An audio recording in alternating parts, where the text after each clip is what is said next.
the conversation with James Tedesco would have been tough, I'd imagine? It was tough, but I understand why James is the person he is. He was excellent, actually. I've got utmost respect for Teddy. He's done everything in the game, and I'll hold what he said to me, but I can understand why he's going to go down as one of the champions of the game, and he's still got plenty of footy in front of him too. So, but it was a real credit to that conversation, and obviously moving forward now.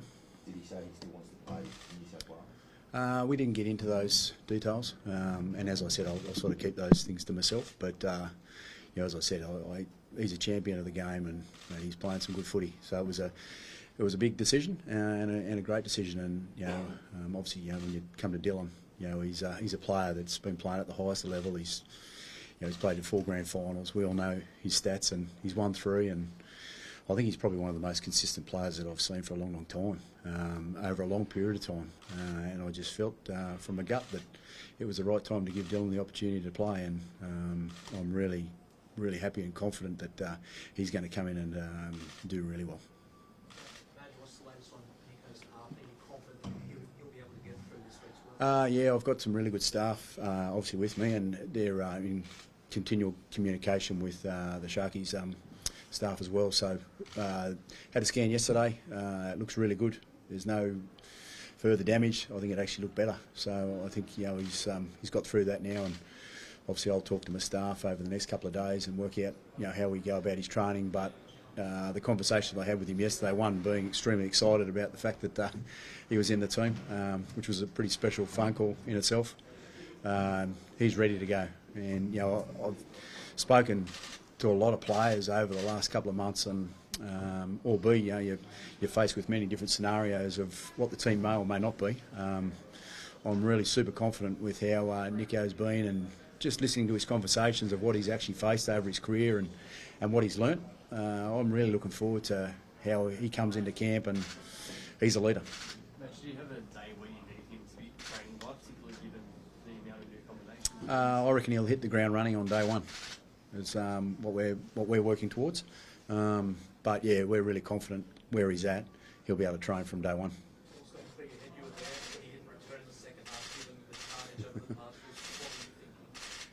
Probably what everyone else was, but look, I've just learnt to take it as it comes in this role.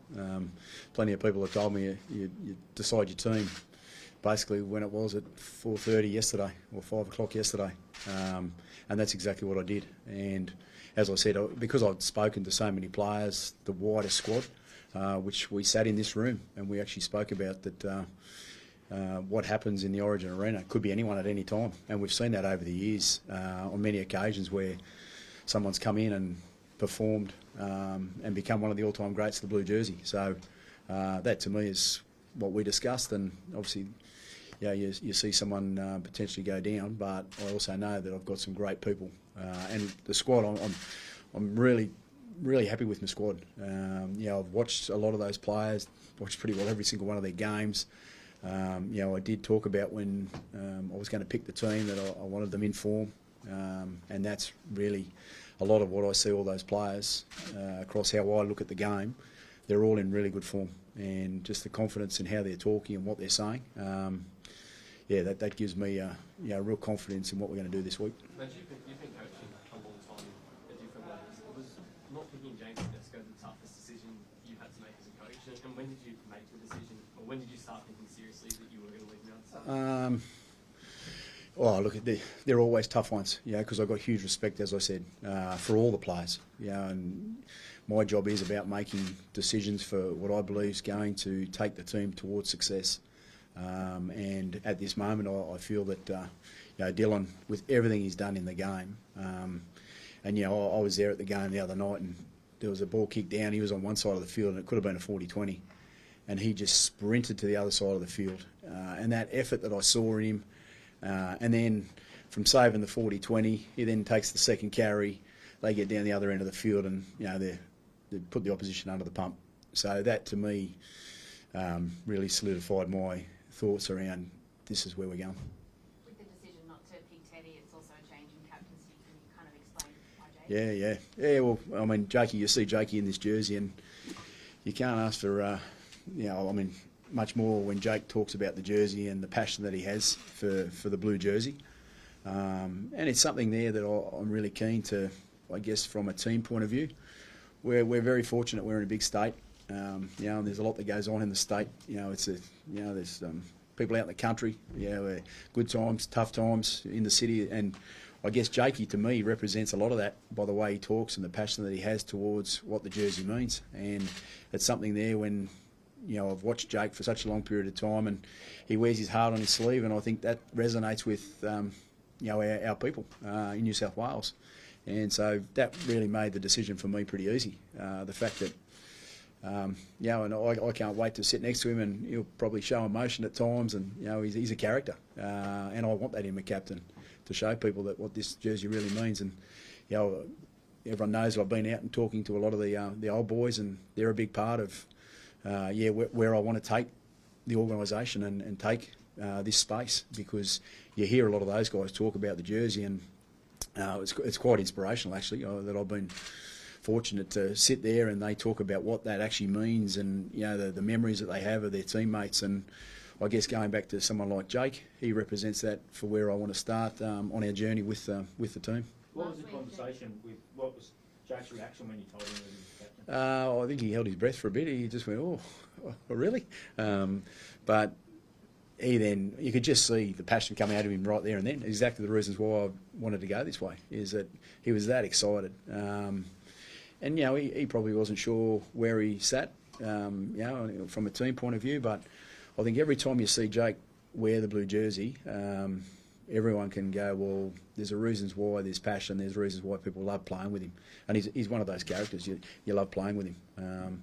And I go back in history, and you look at someone like a Turvey, Stevie Mortimer, when you're in this space, the passion of what those sorts of people bring, I guess Jakey represents a lot of that, where people rally behind people, and I see that's a big part of leadership at this level.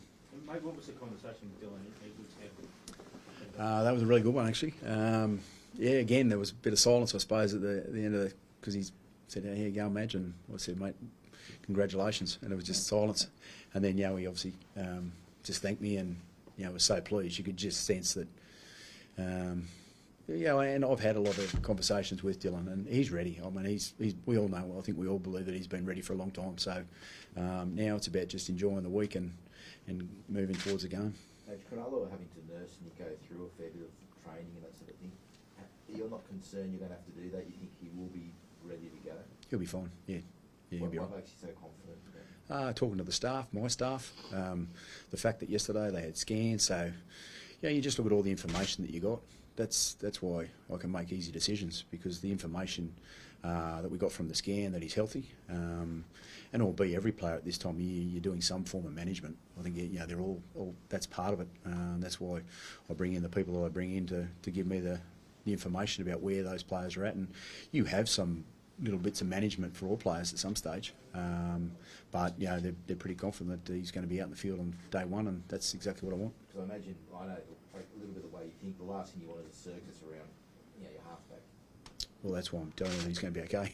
So, and that's information that is, straight from a scan, straight from, some really experienced people that have worked in the game for years and years are telling me that he'll be fine, ready to go. So that's why I have a lot of confidence around what we're doing.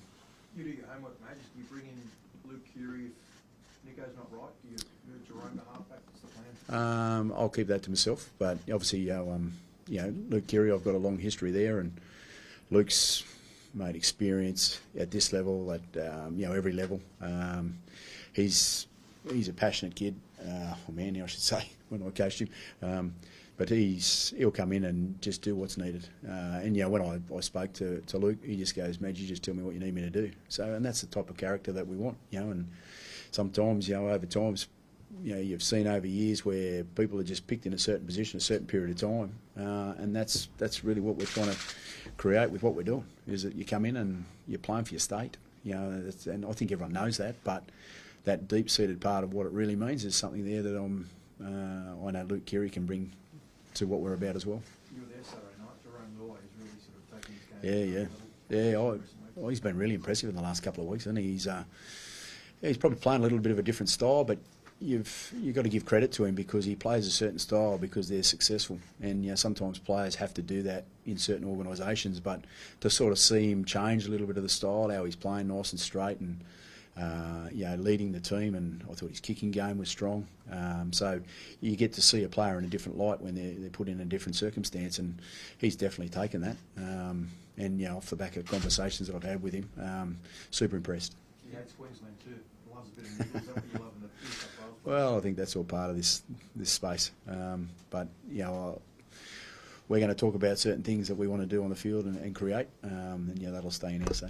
Michael, listening to your first-hand accounts of Dylan's response and Jake's response, it looks like there's a lot of exuberance around the squad. That intangible, new coach as well. How advantageous might that be for you across the series? Advantageous? Yeah, look, around the exuberance. mate, I think it's great. It's change. But when I always go back to, I pick players on the form, and I believe that they're Origin players. Everyone understands sort of, I guess, at this sort of level that players will play first grade or they can jump up, but every single player that I've got have played in big games. They're played at the highest level, and for these younger ones is to take their opportunity. And that's over the years. There's many have been in this same situation, and they become all-time greats of what we call this, the blue jersey. So I think it's exciting. But I do know I can go back, and because I've watched them play and how they've played. That's why I sit here with a lot of confidence around the people that I have within the group. Mate, it's widely reported that Zach Lomax doesn't want to be a winger. Now he's a winger for New South Wales. What was that conversation like? I think that's probably been built up a fair bit by the outside world as well. But I think if you had to play in the front row, you'd probably play in the front row if you're playing in Origin. So, mate, that's irrelevant to me where that part of it. For me, he's playing really well. He's been one of the form players in the comp. And that's something that he's shown, and it's the reasons why I picked him.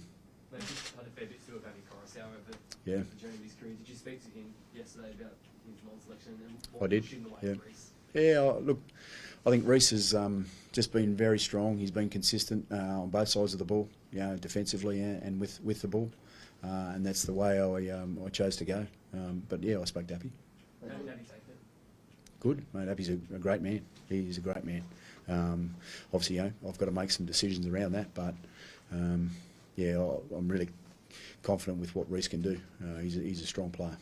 There was a thought around that Joseph Solly shouldn't be considered because he is going to rugby. Can you explain why that wouldn't play into your consideration? I've never felt that, and I will share. I met Joseph at the age of 13. Tried to recruit him a long time ago, and I do know his passion around what rugby league means to him. So I can say that because I know that. And look, his future is his future, but at this present moment, we've got a job to do, and that's performing and playing for the Blues. And I know that he's grown up wanting to do this. So I'm living in the moment now, and that's what it's all about. And what was his reaction when you? Super excited, just very passionate. And I've had that connection with Joey for a long time. So, spoke to him about what he wanted to do with his career and where he wanted to go, and he's always wanted to play for the Origin for the Blues. So, it's an easy decision for me. Was Latrell close to that spot? Sorry. Was Latrell Mitchell close to getting that spot? Every player is in the mix, but as I keep going back to it, is about how they're playing and how they're performing. And you can't take your hands off that blue jumper. You seem to like holding it. That really means a lot to you. Yeah. Why is it there? Well, that's what this represents. It represents what this is all about. We've all grown up. Well, I definitely have as a young kid growing up watching, dreaming. So I guess it's an opportunity now of a lifetime. So and I want to make sure that the amount that everyone, the staff, the organisation, has put in place to be able to create the opportunities for players. To play at their best. That's something there that I've really enjoyed working in this space. And there's always a bit of talk about the bench rotations as well. Did you resisted putting it outside back there? I've got all that covered with the people that I know and spoken to coaches and different clubs. And they've done a little bit of practice at times for me. So I'm really comfortable with what we've got. Major, have you had a look at the Queensland side yet? Look, I'm aware of the Queensland team, but I'm obviously very aware of who they're potentially going to pick and who they'll pick.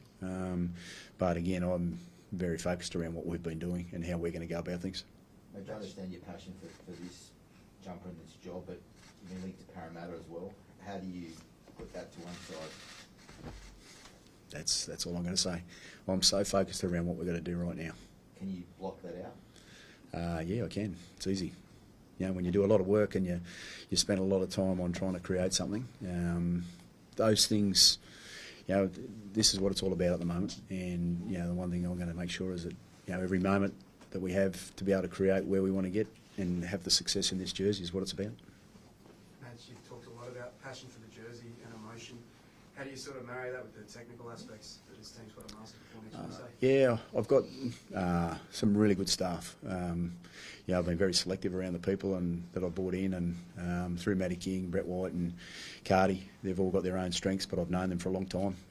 Coached two of them, Yowie and Whitey and Matty King, and great relationship with those guys over years. And you know, Cardi's, you know, he's been in the game, so it's like the old head that just, you know, is the calm in the background. So I'm looking forward to sort of, you know, a bit of words of wisdom from that space. But technically, I'm really comfortable. And with the players that we bring in, to be honest, they all know anyway. I mean, it's, you know, the conversations that I've had with the players over the last period, as I talk about, is that they know their game that well. There's a reasons why they're selected at this level. It's, you know, it's about just getting them on the field and giving them a bit of a guidance in the way they go.